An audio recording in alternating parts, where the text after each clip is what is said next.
This is Think Out Loud on OPB. I'm Dave Miller. Portlander Sean Wolf has been making electronic music off and on under the name Salvo Beta for more than 3 decades. During the pandemic, he started experiencing hearing loss in his right ear, along with other symptoms. He was eventually diagnosed with a non-cancerous tumor. And in October of 2024, he had surgery to not only remove that tumor, but to get a cochlear implant.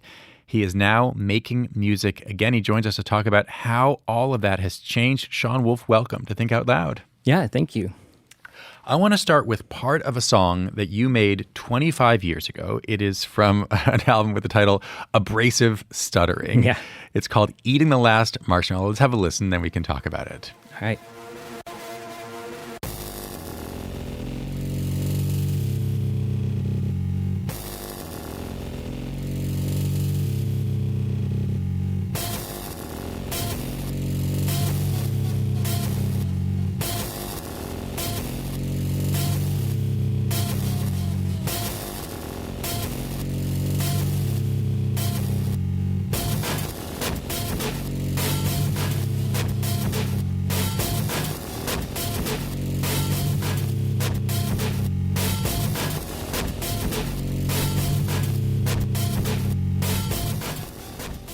I have to say, I love the title as juxtaposition to the industrial noise of this. This is not a fluffy song. No, that was kind of the tongue-in-cheek in the naming of it. Yeah.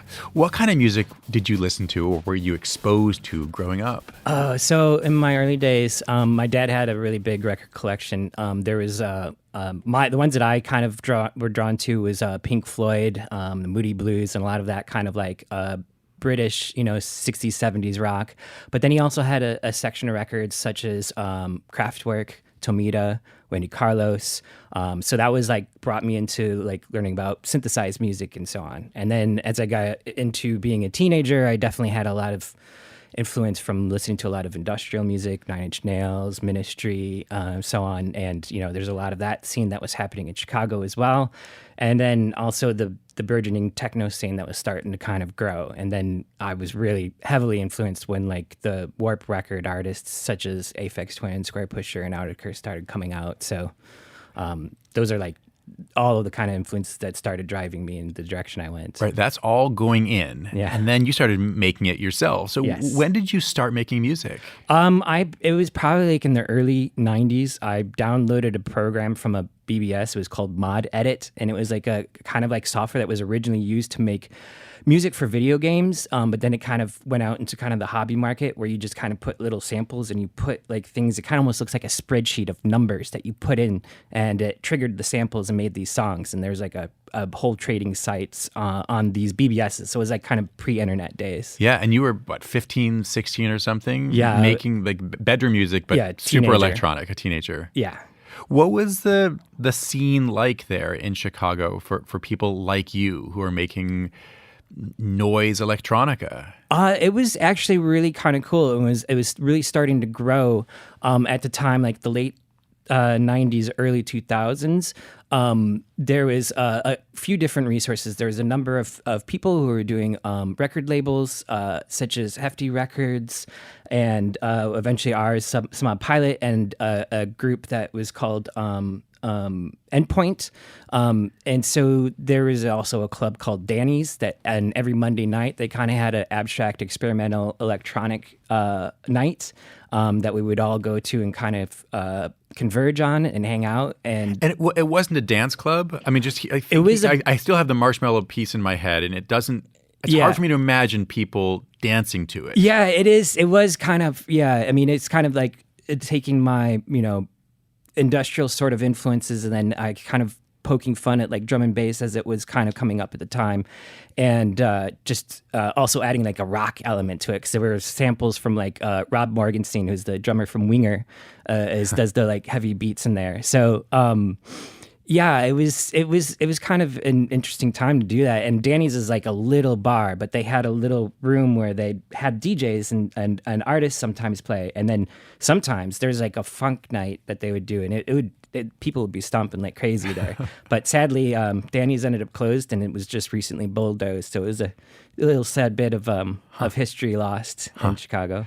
All right, let's zoom way forward. You moved to Portland in the 2010s.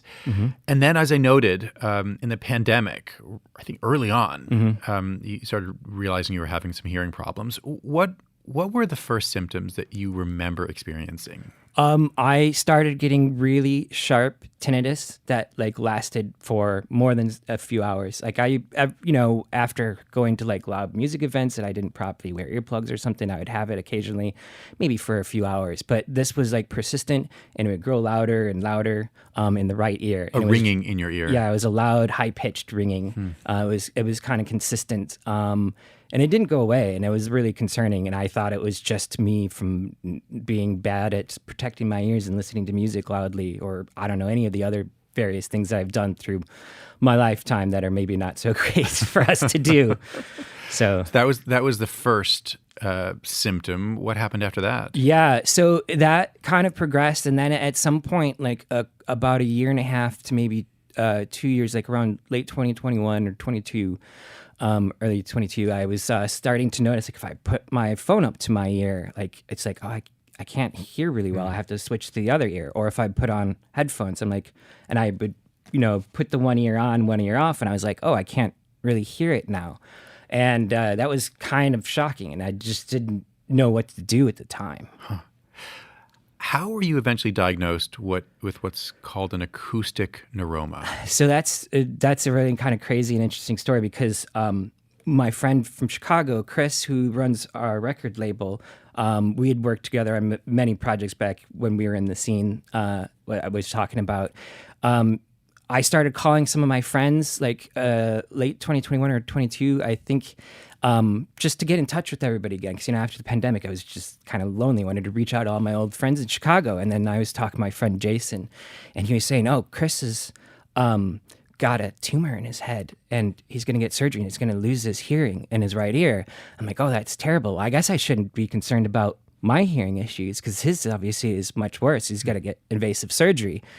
And then at some point, I started thinking more about this, and I started talking to, I have a psychiatrist that I see, and I started talking to her about how I was concerned about that. And she said, okay, let's try and figure this out. And I thought maybe there was some medical, either my medications were doing it or some other sort of things. And she did a bunch of research, and she said, there's some evidence, but it's mostly affects children, or there wasn't enough evidence there to really suggest anything. So she said, go to Costco. You get a free hearing test if you have a Costco membership.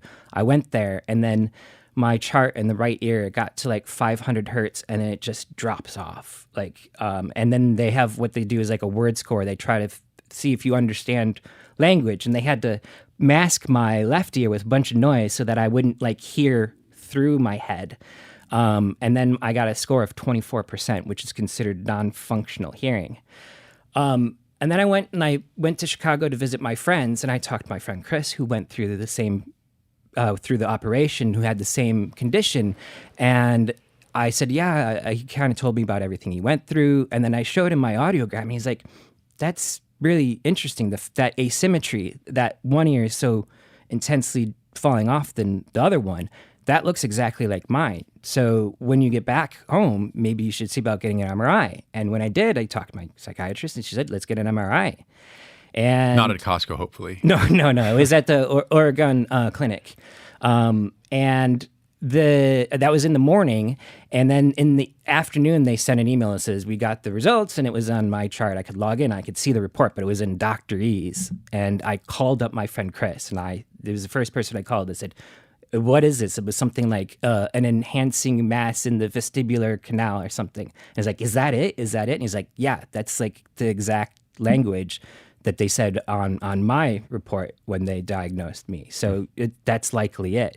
And that was me learning that, okay, it was interesting because it was at the time, like, I actually kind of felt a little relieved because now I know what was causing my hearing loss. But now it's like I have to go and figure out what to do next. Right. And eventually what you did, as I mentioned briefly in my intro, is you had that surgically removed and made the decision that when that was going to happen, which was going to, if I understand correctly, destroy remaining hearing in that ear, you made a decision to also have a cochlear implant put in.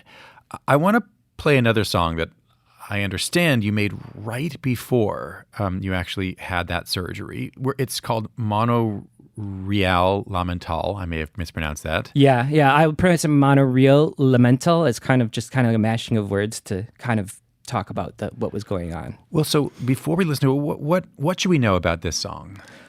This song was like it was like a few days before I was about to jump on a plane to go to San Diego to get my head cracked open, and I was like, this might be the last chance that I'm going to hear in whatever capacity, or be able to make music, or at least be able to do it for a long time if I'm in recovery. So I was like, I need to go to my studio. So I drove into my studio, and I just spent the whole evening just coming up with something, and I just started with the opening bits, and then it just all came together that evening. Let's have a listen.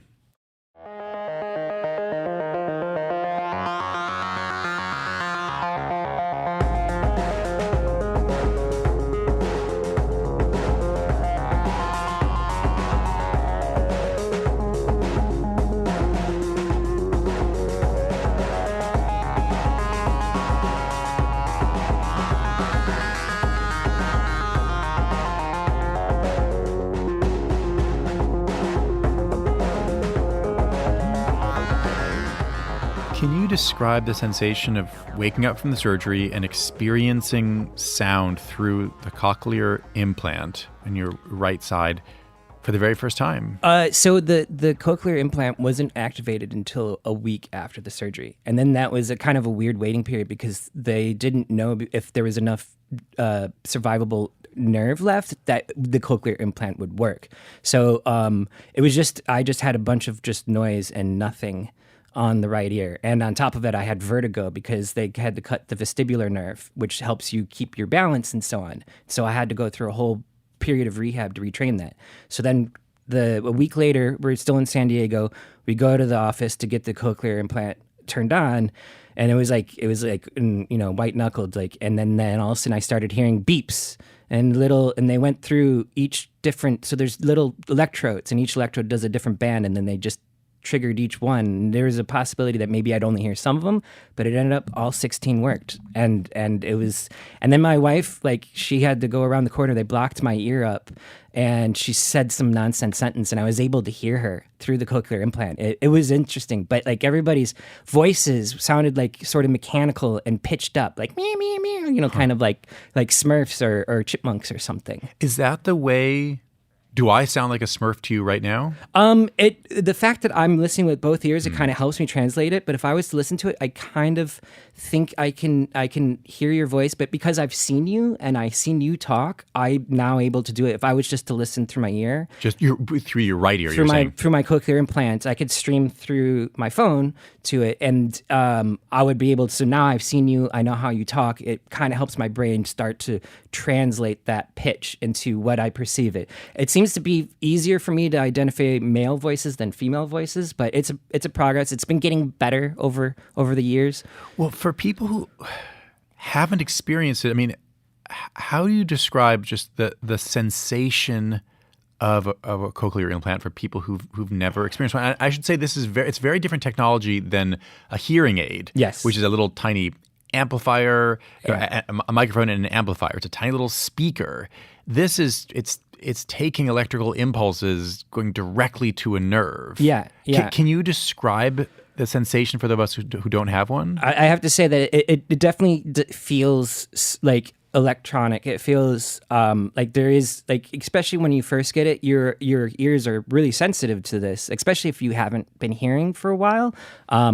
And it gets this sensation. It's like, oh, it's kind of a shock, and it kind of maybe initially feels like shocking. So when they start out, you mean literally like a shock, not surprising, but an unpleasant sensation like an electrical shock. There was some concern, and then I had some post complications, very minor ones. And then there was a point in which I could feel there was worry that maybe the electrode was a little too far out of the canal, and it was starting to maybe make my a nerve in my throat kind of zap a little bit. But I wouldn't say it's like zapping it, but it definitely early on, because they start out really quiet, and then as you adjust to it, they start making it louder and louder as you keep going and getting adjustments from the audiologist. But it is. It takes a while to understand the different sounds that you're hearing and just starting to adapt to it. And there's training that you could go through to, especially understand speech and so on. I want to turn to music making now. One of the things that you've done recently is do some remixes. So first, let's listen to a part of an original song by a Chicago band called Still Machine. Then we'll hear your remix. So the original is called Echoes Within.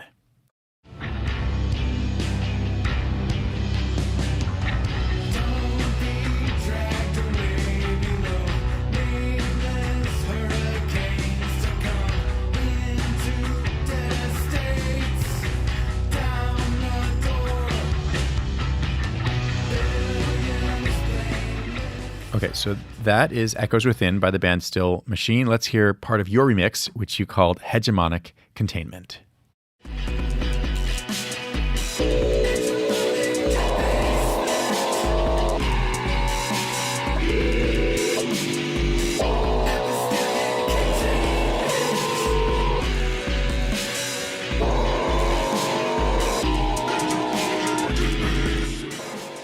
I noted that song has a different remix. It's not just the same name called, and then Salvo Beta Remix. You call it Hegemonic Containment. Where does that name come from? Well, as I was deciding to start working on the remix project, and this is the first thing that I started working after having the surgery and having the CI. And so I was going through the individual tracks and I was just kind of playing the lyrics, and I was like, oh, this is kind of weird. And I was like, demonic basements? I don't know. I couldn't really. And then my wife says, like, did he just say hegemonic debasement? And I'm like, I went back and reverted. I'm like, sure enough, he did. So I was like, that was, I thought, an interesting and quirky lyric. And so I just kind of latched onto that. And then there's a separate part where he says epistemic containment, and just kind of like those two phrases mashing it together as hegemonic containment. Just thought was a little fun thing to say. Does that still happen in regular life? Some mishearings as the CI doesn't quite give you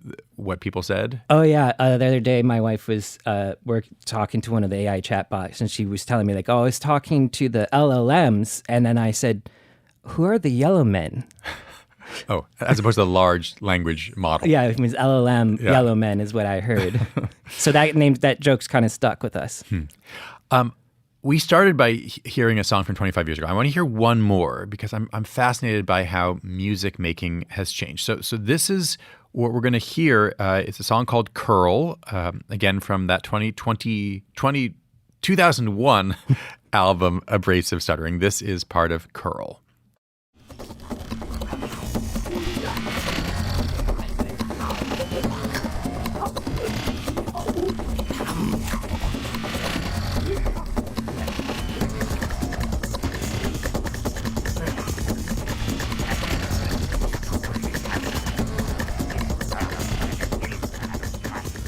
What's it like to hear this now, 25 years later? It's fun. It's weird, and then like I'm hearing those little growls, and that was actually me making those sounds and adding them on. But yeah, this is it still sounds fun, even though like at that time it was very primitively put together. It was literally just constructed cut and paste style with sample loops, either that I found or generated. How is your process now different? It's changed a lot. Back then I focused much more on rhythm and rhythmic patterns and rhythmic textures and sound textures. And now I'm definitely adding a lot more melodic content. I'm working on more complex rhythms and even time signatures and stuff, and doing like stuff that is not, I mean, I do some repeating and looping sort of stuff when it makes sense, and then other times doing stuff that is all over the place. Also, I have a lot more equipment than I did back then, so I'm able to use synthesizers and all kinds of gear to generate my sounds rather than finding these little loops and pasting them together. We're going to listen to one more track. This is from your upcoming album, which I think is going to be released sometime in the summer. We're going to hear a song called FM Acid. What should we listen for in this track? I think the thing that was really interesting is I did make this song before I had the operation and the CI, but I was losing my hearing at the time. But after I was working on it, I listened to it straight into my CI and like, oh, this actually sounds really good. I can, and the thing that I liked about it is that I could distinctly hear each of the different synth parts and how there was enough space for them to let each of them kind of like have their voice and a moment to shine, even when they're really quiet.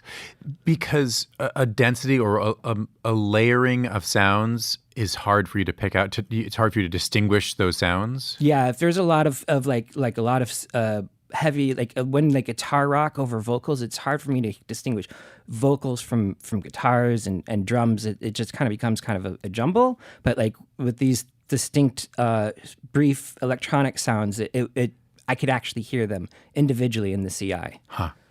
This is FM Acid.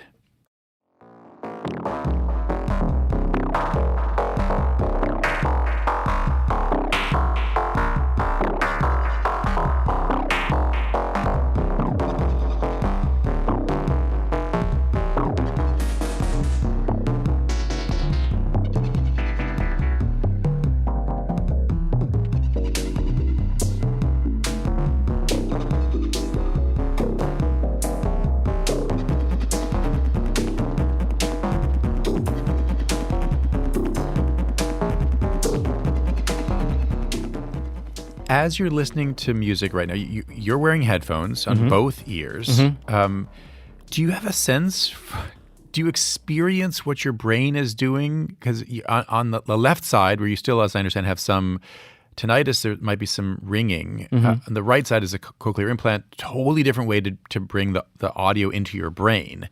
But both sides are taking music in at the same time. And then what is it like? What's happening in your brain as those two different versions of sound are analyzed and turns into some sensation? Yeah, I think this is the thing that we're all starting to learn a lot about is neuroplasticity. Is like I hear one things in my cochlear implant and I hear the natural sounds on the other, and then it's kind of like my brain's having to try to marry those two sounds, those two, I guess, images of sound together and then interpret it. In the beginning it was very, I don't want to say conflicting, but it was a stark difference. And now through a lot of just listening practice and training and so on, it starts to really come together. And it's interesting because even our eyes, we still also listen with our eyes when we see people speak with their mouths and where we see where the sounds are coming from. Like our brain is trying to take all that information to make a bigger picture. And I think that's kind of what's happening here.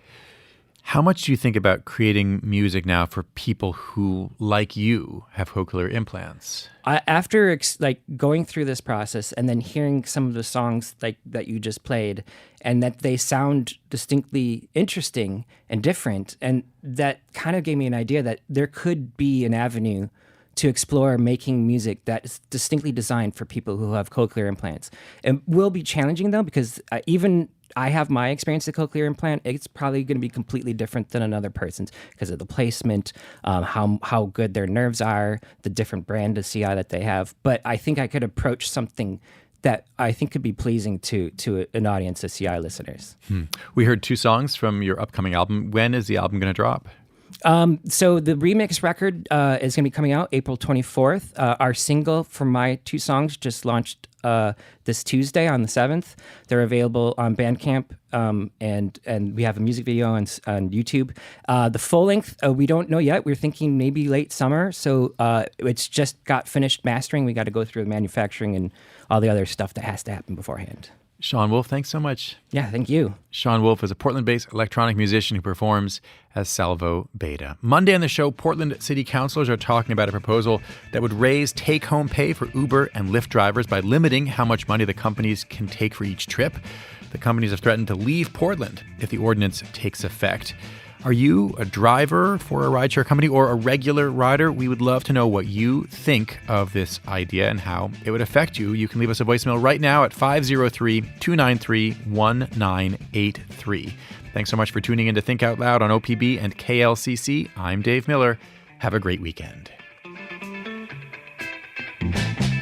Think Out Loud is supported by Steve and Jan Oliva, the Rose E. Tucker Charitable Trust, and Michael, Kristen, Andrew Kern, and Anna Sanford.